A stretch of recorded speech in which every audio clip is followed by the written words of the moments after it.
A diretora da televisão espanhola vai ter comigo ao pequeno almoço y vira-se para mí y dice: mira, José, tu canción es la mejor canción que Portugal ha traído hasta hoy a la Eurovisión.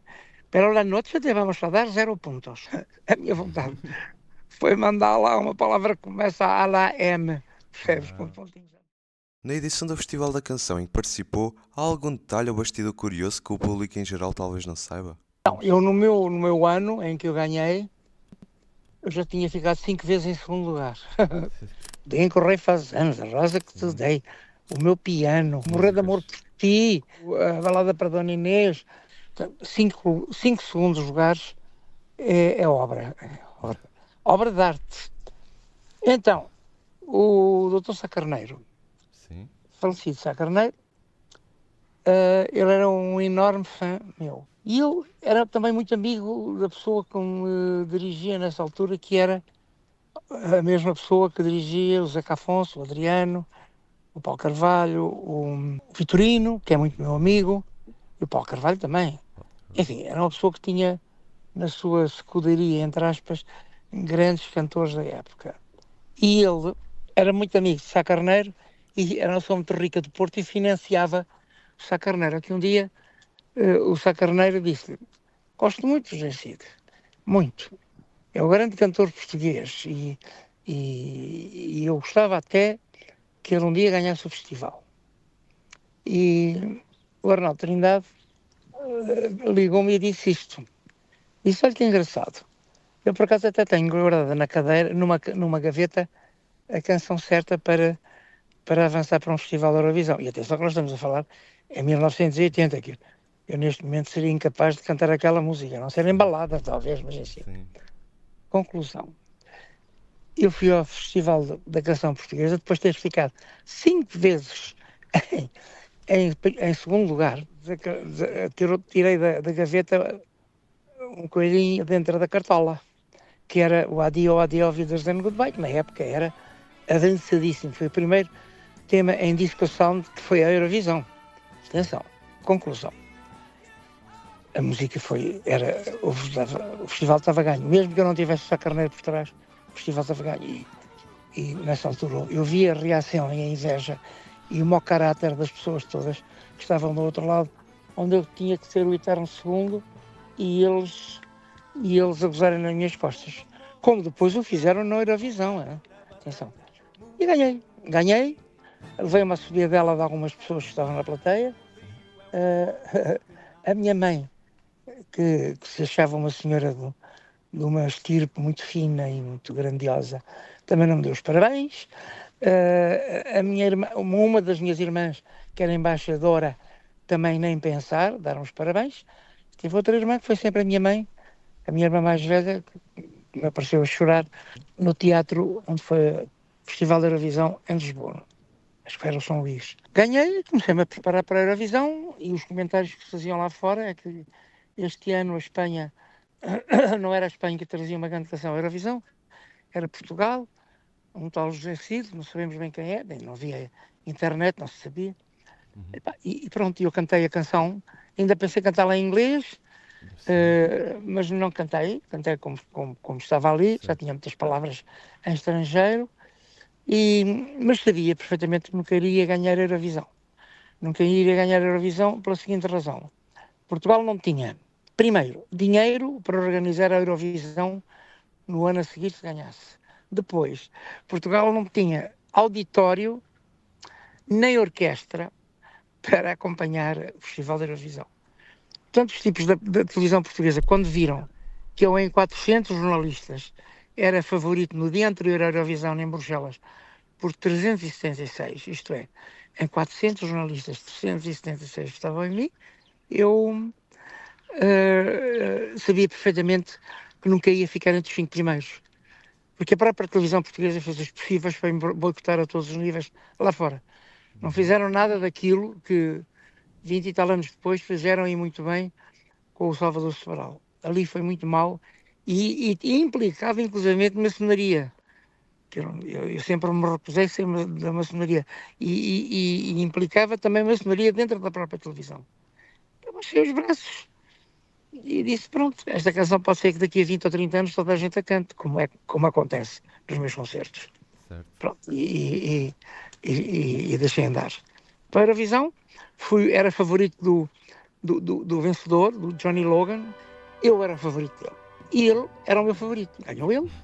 E a única pessoa que foi convidada para ir à festa dele fui eu, com a minha banda toda e com a comitiva toda da televisão portuguesa. Foi muito giro. Muito giro, foi muito engraçado. Depois nós tínhamos lá um sítio de orquestra, uma bateria, uma guitarra, um baixo, um piano. E o Zé Nabo, eu, o Ramon e o Mike Sargent fizemos um festival de rock and roll na noite da festa do Johnny Logan. Ele depois juntou-se a nós, fizemos ali uma jam. Foi muito engraçado. Quando eu voltei, eram 4 ou 5 da manhã para o hotel, estavam os espanhóis, umas trombas, porque eles ficaram em último nesse ano na Eurovisão, com uma canção medonha. E para além disso, a diretora da televisão espanhola, nesse mesmo dia de manhã, simpática, me disse assim: tu canción, es la mejor canción que Portugal ha traído hasta hoy a la Eurovisión. Pero la noche te vamos a dar 0 pontos. A minha vontade foi mandar lá uma palavra que começa a la M, mas respondi-lhe diferente. Disse: olha, Rosa, a doutora Rosa, a diretora da televisão espanhola, mira, vuestra canción no es buena este año. Yo voy a pedir a la tele portuguesa a darles de los 12 puntos al menos 6. E assim foi. A Espanha ficou em último lugar na Eurovisão pelos 6 pontos que Portugal lhe deu. Percebes? E eu fartei-me de divertir. Muito divertimento. Muito. E a canção ficou. Hoje toda a gente a canta. Toda a gente gosta da canção. Novos e velhos. Tudo saltarica quando a canção. E acabou. Uma canção é uma canção. É sempre indestrutível, mesmo pelas más vontades que possam existir à volta dela. Foi o que aconteceu. Entretanto, eu já tinha ido ao Grande Prémio de Tóquio, do Budokan, no Budokan, por 900 milhões de pessoas, e tinha ganho. À frente do Elton John e do John Fannon, que agora, coitado, é o maior cantor de sempre da Austrália, que está a morrer. E ganhei, em cantar em inglês, uma canção que se chama Ontem, Hoje e Amanhã, que toda a gente conhece em Portugal. Quando eu cheguei cá, tive um boicote absoluto da notícia que eu tinha ganho o festival no Budokan, que é o grande festival de música pop rock no Extremo Oriente, no Japão. E a imprensa foi silenciada pelo grupo Ari dos Santos para que não dessem a notícia. Mas a canção resistiu ao longo dos tempos. Bastou eu cantá-la 3 ou 4 vezes em concertos ou na televisão. Ontem, Hoje e Amanhã, toda a gente canta. Pelo menos ontem, hoje e amanhã, toda a gente canta. Portanto, não há formas de boicotar canções. O que acha que o Festival da Canção significa para quem não o conhece, especialmente para as novas gerações?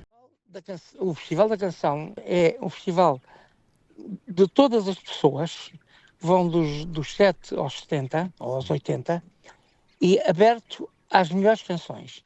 Podem ter sido elas escritas por cantores de 17 ou de 20 ou 25 anos, que os há uma nova geração muito boa a escrever muito bem. Depois podem ser escritas por pessoas mais adultas e que já atravessaram mais tempo e que nós temos excelentes em Portugal. Excelente gente dessa em Portugal. Portanto, o festival é uma coisa open, não é uma coisa fechada para as novas gerações. É uma coisa para promover as novas gerações que lá vão, e ainda bem, mas não é fechado exclusivamente às novas gerações, é aberto a todas as gerações. E esta coisa da televisão, chamar os meninos e as meninas queridinhos deles, porque estão na moda, esses meninos todos é que vão ao Festival da Canção, percebes? E não pode ser depois aberto uma seleção pelo resto do país só para 6 canções, não pode ser. O festival é aberto a toda a gente. E esses meninos também, e essas meninas também. Parabéns, parabéns. Mas isso é xenofobia dentro do próprio Festival da Canção. É o que eu acho. Pronto. De que forma a fase da ditadura influenciou ou deixou marcas no Festival da Canção que conhecemos até hoje? Havia ditadura e nas canções que iam, um lápis azul para cortar as canções que eles não queriam no Festival da Canção. Antes da ditadura, eu tenho 28 canções censuradas pela antiga ditadura, marimbei nessas canções, o que eu tinha que dizer disse-o antes do 25 de Abril, não é depois do 25 de Abril. Depois do 25 de Abril aparece o grupo Ari, de punho erguido a cantarem que eram cantores de intervenção. Mas isso, meus queridos amigos, isso é depois do 25 de Abril. Antes é que era preciso ter para dizer não ao regime, percebes? E isso é que era a coragem. E, portanto, a ditadura serviu tão bem para inspirar bons poetas a escrever com boas metáforas poemas que ficaram marcados no Festival da Canção.